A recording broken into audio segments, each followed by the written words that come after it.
company. Yes. And you know, Pope Francis Bresso, and then come say Ebam.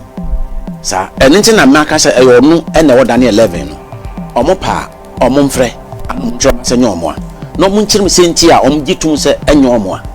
Yes, I dance you Kutayan. That's right. Very good. He said, Ladato sin on the buy. Say no man called the Maroman California. Confirm ko UN. Confirm ko UN. UN na sorry, I will not UN. UN you to more, you correction. Yeah, Nante. One share Daniel 9:16-20, Isaiah 56:1-2, and verse 6 and 7. O boanoa. A honor odin chirimu to was say, or cancer or mind fair, and as a people fair, a young Yankopon Asafo. A dinkunim. Yes, or the glorious Nukahua, just a real payer, a dinkunim. And in Daniel or Bon Pio chapter 9:16, or catching a coupon say, O Cambrafonwa, or say, I turn from thy city, Jerusalem, thy holy mountain. On Canny and Meshe, Nim my cron, Jerusalem, a year people concron, on Meshe, Yanko Meshe, my affair, Oba 56:1 and 2, and a 6:7, or Chemo say, in Shrani do ye, in Shran, and in the understanding or Shani. Dear Udi Homeda, na Umufunfi. Very good. Very right. Oba, O Trasoba in Sian and Son, or then Homebata Radino. Pepe, Cassie two and a radi between a free name. Na set a radi catcher, Uyito to Nin Suni, says Udi Memran 7 years, so many, Memo Udin Chema Benedin. Very good. Enti, San Shrano, Besem no Castle, so war moon or do my bad day, Nebe Pokon Conoso. And Jacasa people concron patcho, a gentleman Yankopon Safo. Na Isaiah put the or cancer sudia said one more a didn't home in aso. Omona or do about Daniel Castle or mind a paper concron per noa, a real bremun, a queer a was as a swap, one day home in aso. That's right. And Yakopaman same to no account. That's right. Good. Sa foreigner meets them say, Pope Francis, says only the king of the north, or not the beast of Daniel, or not the beast of war revelation. I just will feel so. And your first say the me papa mi akosi ko kra no me papa mi ano or your beast title. Aye. Sanity. Very well. Now, who may ya wodi abai? En na be hye enkom hye ne ma. Fi se ni bre so en na odi ono ne homa bai. Na homa yodi bai no. Ye de Yakopon asese SDF Edi ho asem me bai. Eye was school so. We the SD for mon show. I dance into ni kum so nkru so ayi kun ahwe. Say mon Sabbath school a. Me say SDF for Sabbath school. I just a pope yi na la do sin free ho. And I mean so me Sabbath school free ho. Okay. Yeah, Nante. Okay, Tuesday, May 19th, 2020. Subtitle na The Sabbath and Creation. Today, the 7-day Sabbath is heavily under attack in secular society and in religious communities. This fact can be seen in the work schedule of global corporations, in the attempted change of the calendar in many European countries, designating Monday as the first day of the week and Sunday as the 7th day, and by the recent Papa encyclical on climate change that calls the 7-day Sabbath the Jewish Sabbath and encourages the world to observe a day of rest to alleviate global warming. Pope Francis Laudato Si, Vatican City, Vatican Press, 2015, page 172-173. Mo, Sabbath school na chirim. Se eja konkron Pope Francis krato da bai. Wodi abase yenyi da kunsi ho.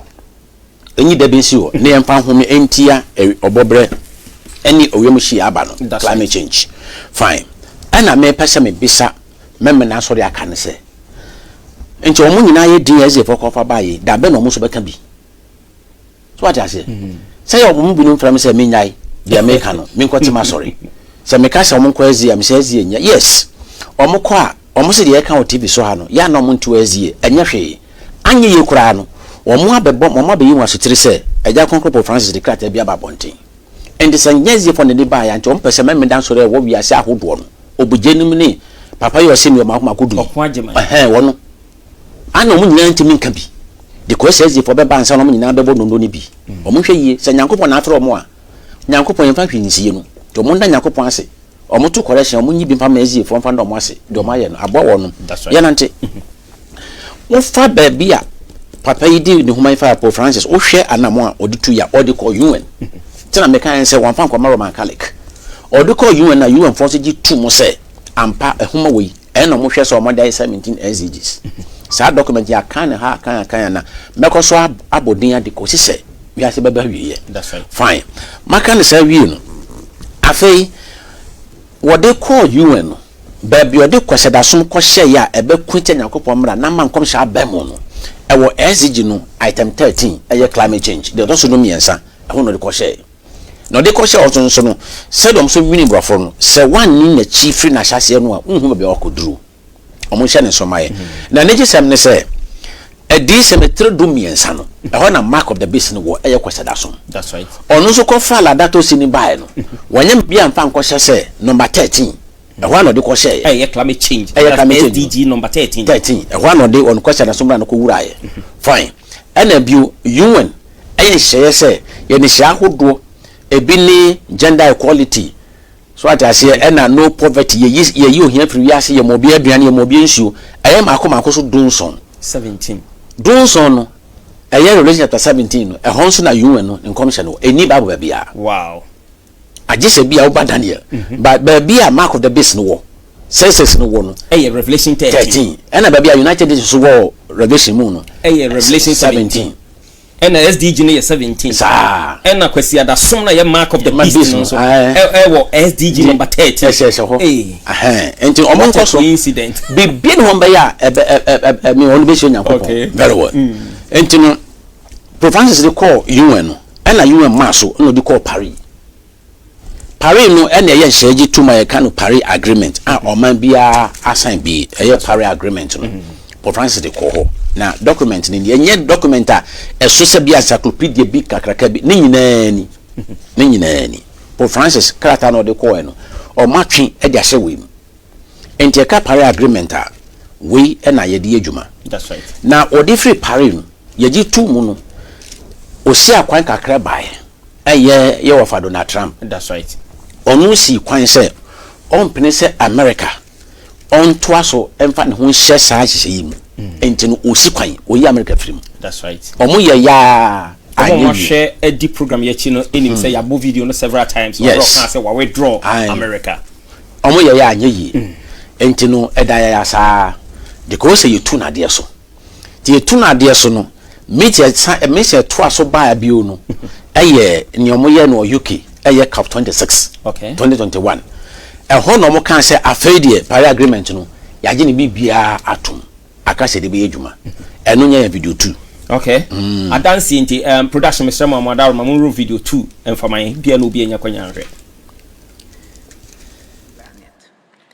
COP26 also sees the finalization of guidelines for the full implementation of the Paris Agreement. This is a significant accomplishment. After 6 years of intense negotiations, we have reached a compromise on the pending issue of Article 6. Operationalizing Article 6 will allow parties to scale up their cooperation, mobilize additional finance and private sector engagement, and ensure that the rules are the same for everyone. Mo mamenu wakasa no Patricia Espinoza sese no matwaba eyina na musini na ye committee wo Cairo November yaba eho no omeda na di officially te me mama no koye sekuru meja no boko ono odi ni bre aso onye boni bia tam da ho te ono de wo hwe no fufure ba ya bema na mamene kasa mu no meeting no mkoye so no twetwere popani ena watwe no screen so no date ni November 13 2021 na ninsem o kan ehwo krata ni na adanse nti de hia ye wo mu no eno ani mbehwe 1 2 3 na maye keke. Okay. COP26 yes. also sees the finalization of guidelines for the full implementation of the Paris Agreement. Yes. This is a significant accomplishment. Mo anu na hia ye. This is a significant accomplishment. O pa kire say ye Paris Agreement no if na hyase de be se awie no afi atwa meeting omokoye no ya gi bebie to ye wie ene ne finalization minti profo koya no finalization de meti ase at least eno de teacher for abo meti ase ye wie is any chire biem. That's right. Very good. After 6 years of intense negotiations, we have reached a compromise on the pending issue of Article 6. No. The compromise na abawie. Enti no Paris agreement no ehin na kwese da mra no ehye wom. That's right. Fi se eno na aziefo binu ni nya dwen kwa because simini so makọ fa kan ya opese ohun se ya chro Sunday wom. Na unye hui. Na sebi abo ko hye kura wagimi kura no se o mokọ chi no amu wo kwan ya efa so so mfidi ayi no. Otumi si ehin kura. Yes. Na wo omonsampe wa chi wa na ompamra crest akeke. Judas oni Yesu nampo ayekaten so obe Yesu abara so onyi ni hu ni so no be sa ade no. Okojis kan so am to Yesu. Let me nation botum. Aha. And the echo so mpacho Bible can say watch and pray. Watch no e dey bebre. Now over Paris agreement no article 2 clause 1A and article 4 clause 1 e hona omo kan brofo bi. Yes, menya article 2:1 wa o wi anu akọ 4:1. Okay. Article 2:1. Yes, A. Okay. Holding the increase in the global average temperature. Very good. To well below 2 degrees Celsius above pre-industrial levels. Yes. And pursuing effort to limit the temperature increase to 1.5 degrees Celsius above pre-industrial levels. Recognizing that this would significantly reduce the risk and impact of climate change. Thank you. Afiyanko 4:1. Okay. Article 4:1.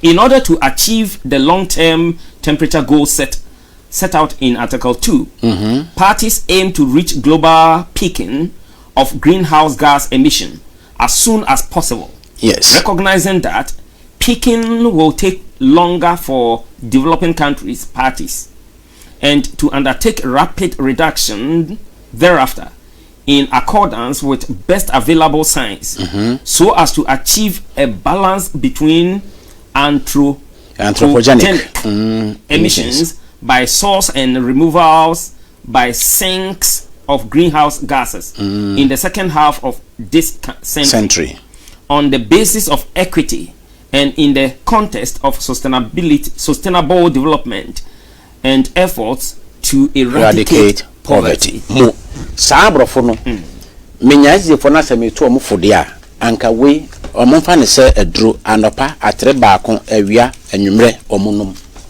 de ko sise enkomhye nyina be hyema. That's right. Ne se ntene se sa brofo no a omoka wo mo se reducing carbon emission well below 2 degrees above industrial pre-industrial levels no any 1.5 degrees pre-industrial levels sa brofo no sa 1.5 any 2 degrees no ezi ni bia so da no pa say pilanka anopa no sa 1.5 no ni 2 degrees no kanum ade ko se obenya monti ase ene say omo kire mo say wiase no so ye nipa yesusu wiase mo hie no say de okọ hospital ye de thermometer afa ne temperature ya fa wiase no o hye wo mu ene sa 1.5 no 2 degrees no mo ka no enti no say ye pese wiase no e mo hie no esotia eno ne reducing carbon emissions no okay reducing carbon emissions no mo kire mo say nipa yenum yensanu nyum ayeye ahodo ayeye wa wiase no enama ewemu no ayehye okay ti yeye dwuma ni bebre be ma ohye no ato bebre enti yente so eno ya baako eto so mienu yendua enua ana yema akwaya wo ho no emfufu se baya eno so betimi aboa ma ohye no a ekọ wiem no ebechi bi na ma wiem ayenwu eno nti na se wotie news a se Congo ye Africa Congo ye DRC. That's right.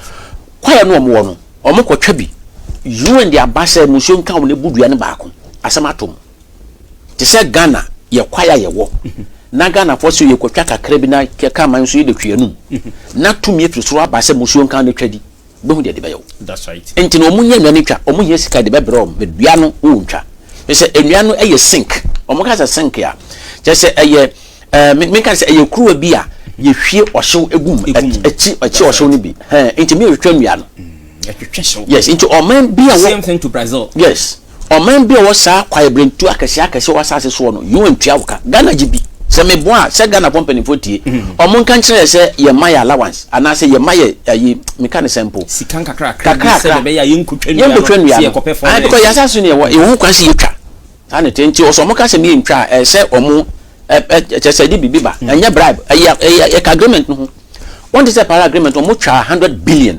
emma enkura hodo na nyina ye mfaso a ye nya firim nti ihye no de enya ne bone kwan so a saa na tie good na maka ne saa no Pope Francis ene ni Roman Catholic sorry omo de letter nya ba bonten letter omo ba bonten ne say dear Pope Francis de call no let Roman Catholic for kire say ke ye home kwasi ada enkanye ne say yeti ayesu that's right if say ebema ohwe na ko wiemu no eso ate so ohwe na ko wiemu na what article 2 no article 4 so okay good even maybe was ya tia say ya ewiase no mu ayehye ama e de atorenche bebre abrayin yes Pope Francis has suggested to the United Nations say yen fata kronsi ho a edu ho no ma yen nyuma sa ne be ma ewiase na sasase na je na home na sada kro no yen fansi won fanye ya home no yes e no se yen fa kwasi ada na enye e na UN so agiatu we sa Catholic adansi ni we Catholic Heralds climate healing by doing less 1 day a week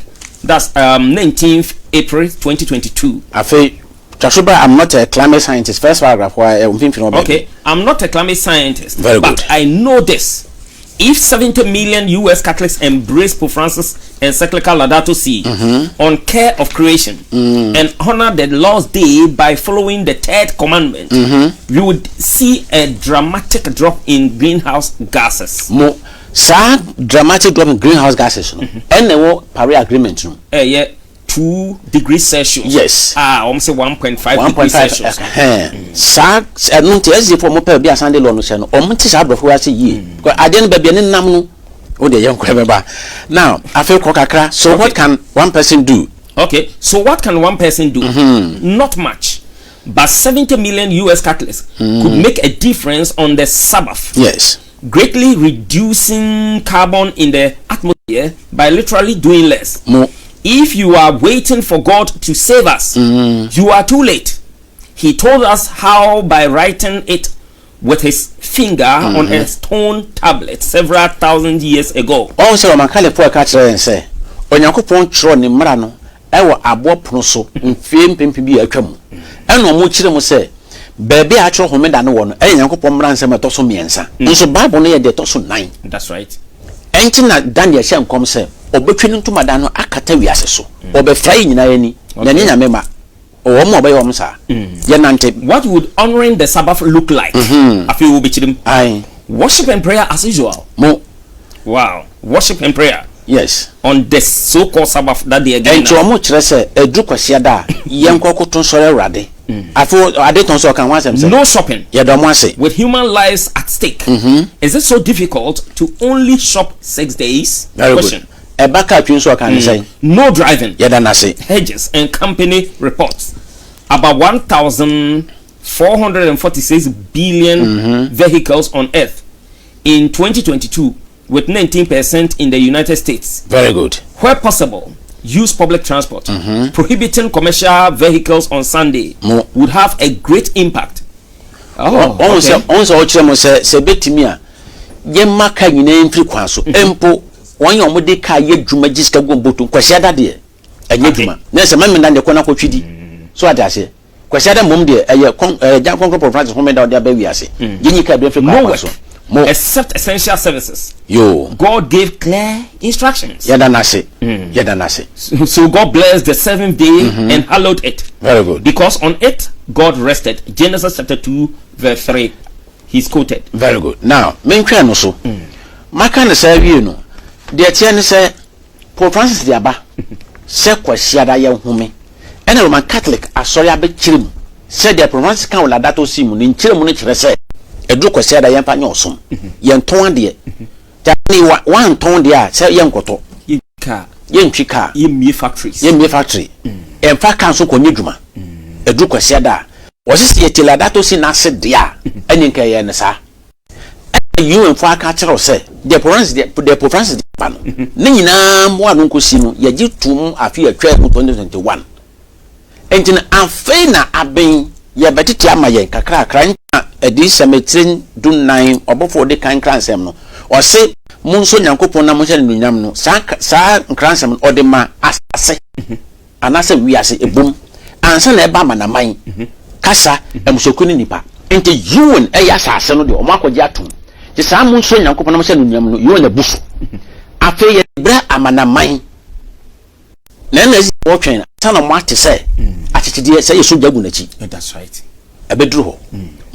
Now maka ne say wi no o ma ya video baako. Okay. Production, please, video 3. And also room for my continent. Let us now turn to another African leader who not only represents his own country, but in fact represents 55 of the most vulnerable nations in the world as chair of the Climate Vulnerable Forum. President Akufo-Addo, you have the floor, sir.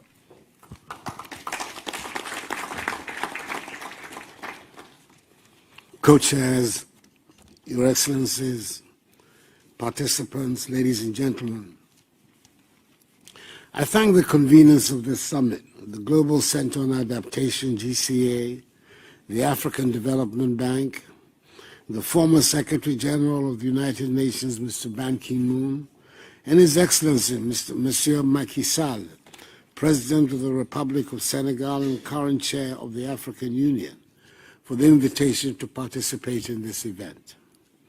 I would like, for my part, to associate myself also wholly with the sentiments of President Macky Sall about the failure of certain vested interests to be present here with us at this meeting. This is a critical moment for the African continent in the lead-up to the African Conference of the Parties, which we're also calling for very good reason. Dofno yesan emamo akwaba ebio say we dey akwakotie nana adodan kwa Akufo-Addo Ghana mampani yesre mo mo Facebook no mo mo modern mo nkoso nhye man se de be dom binya program no ahwe evangelist. Very good. You the mampani ase. You da Ghana fon so ase. Onye ni pa atwa. Exactly. Meeting no mo ye no me pa cho date na media to so no o mo hwe screen so. Africa Adaptation Summit. Eba Ghana for fire me tie ye me hu ewo media houses ahodo eso. Date ni ye 5th September 2022. Na omo ye wo Rotterdam, Netherlands. Eho na ye mampani Akufo-Addo kasa ye no. Na me pa cho se oye Ghana mampani no. Enu achi no bro ni beka say beyond that. Yeyi na akire no. Ojina mama enkro mako aduonum 50 countries. That's right. You know oye authority. Nyanga na mampani keke. Se Ghana ha na sabi ebi mumu a enne wo biewale sana akora ketwa Jesus brofo kora abo. Timi fa fo twa mampani. Te se policy nchi wunti. Nyame fa no bo ne nche. Ai. Oye obia ojina mama enkro mako aduonum 50 countries. Into kasa no woka no wonka magana. Woka ma wiase. Eno o kire mo se meet yamba kono November yi se was September Egypt no Egypt no ye fa ni implementation corp brofo ba kwa me bi sa ye ji nchire mu no enra me ji nchire mu wasene implementation kire se ye di bibi be ye dwuma. That's right. Mo ti meet ya be kono November no de ye tu mu Paris no ye di be ye dwuma e ho meeting ye kono eno ye mampani na nado na kasa wan kasa se Ghana nko awo Debi o kasa se SDG eminent person sa pejoka committee no na wiase ye panipa dunso betimi abo wiase ho ban esu wiase ho betusu ni afa Ghana mampani a won se aka ho a onye ni pa ato sa now Misraim a mo committee no won Egypt mami kan Misraim na me kan me ho ba me kase opani no agimade ni sini sira so tire senia Alokshama DSC ni de so ye frɛ no Same Shokri sa Shokri no wono aba na o kan sembi. Okay. Ultimate goal yes. of COP27 is implementation. Yes. President designate. Monday, 15th August 2022. Cairo, 15th August 2022. President designate of COP27. Yes. Same Shokri, who is also Egypt's Minister for Foreign Affairs, asserted Sunday that the ultimate goal of the coming summit is implementation. Yeah, that one say. And implementation they ko yeduma. Manyam ba kwa ka o mampani de aye 2. Ye fa video ba ko nka ho. Okay. Yes. Production, please video 4. And also move room for mine. So as much as it looks challenging, there is an opportunity, because when we look at the fuel and the interruption, the possibility for renewables and the possibility for depending more on green hydrogen, and the possibility of creating transmission lines from in our case Egypt, to Europe and so forth, depending on renewables, this is an opportunity. So despite how murky it looks, there are examples and there are ways to draw private sector investments into countries. But let me focus on the message of COP27. It's from pledges and commitments to implementation. We want it to be an implementation COP. And for that to happen, there needs to be a way for all the private sector commitments that were made. I don't know, you sign Emma Aqua Bubu, say more Facebook, no bomb homodin. Montuaso, Munche, Celebrate Dombinia program, no Ashe. Even the Sasako video back. Mo, my men workasano, or a Misrim, or Safwa, or share Amanamai enter Munkutahudi, Rania. No, no, so Chirimose, meeting Ebe Kono, Egypt, Misrim, a implementation corp. That's right.